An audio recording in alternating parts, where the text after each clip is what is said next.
Come here, son, nephew, young man. Let me holler at you.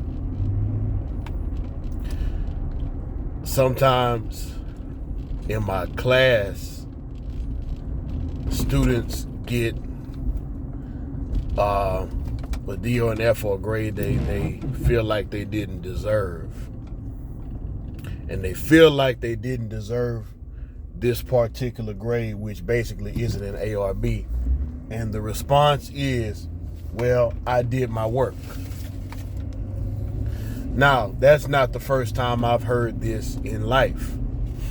A long time ago, I had some dealings in real estate, and I remember every now and then I give people chances to do work on my properties. They didn't have business cards, didn't quite have, a crisp look about themselves that says, hey, I do this and I'm serious about it. But I said, okay, everybody deserves a chance, right? Excuse me. Well, I get a halfway done job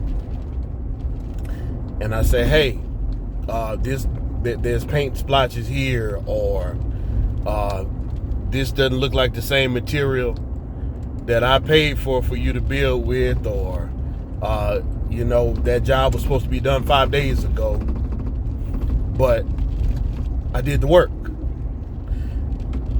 There's a difference between doing work and doing quality work. And there's a difference between an A and a D.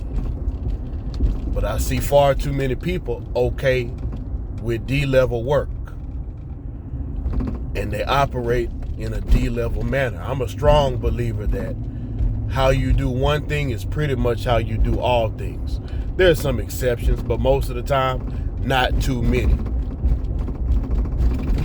And when people have that type of work ethic, because that's what it boils down to, work ethic, how far are you willing to go to get a better grade, to make sure you have a happy customer, to make sure you're doing a good job?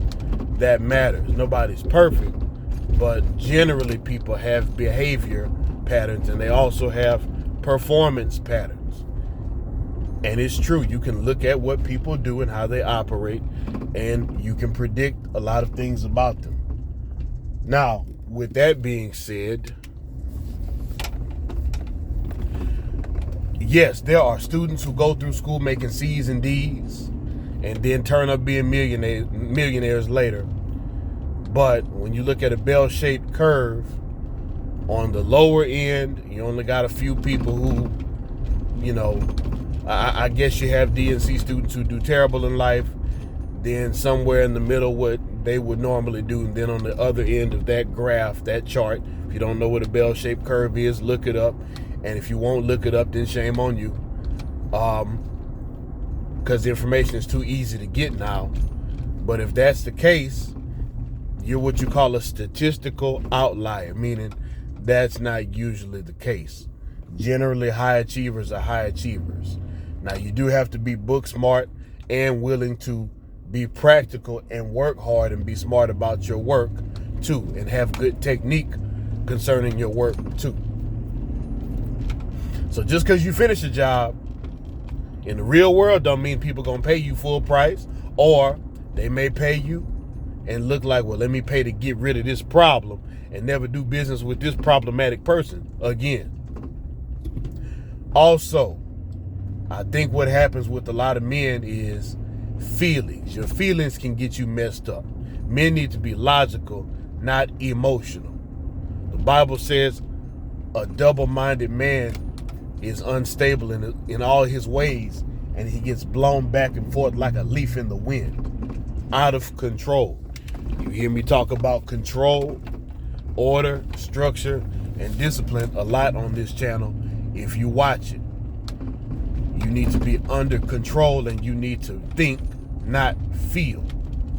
Or if you feel, you gotta learn to turn that switch off and ignore your feelings and focus on logic, on outcomes, on results, on probabilities.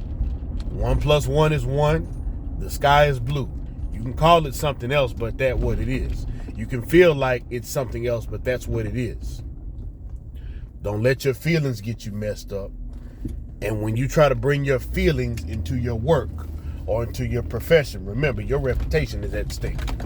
So just because you feel like you did a good job, no, is it what your customer wanted?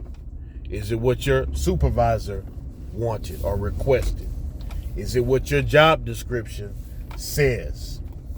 It's not about feelings.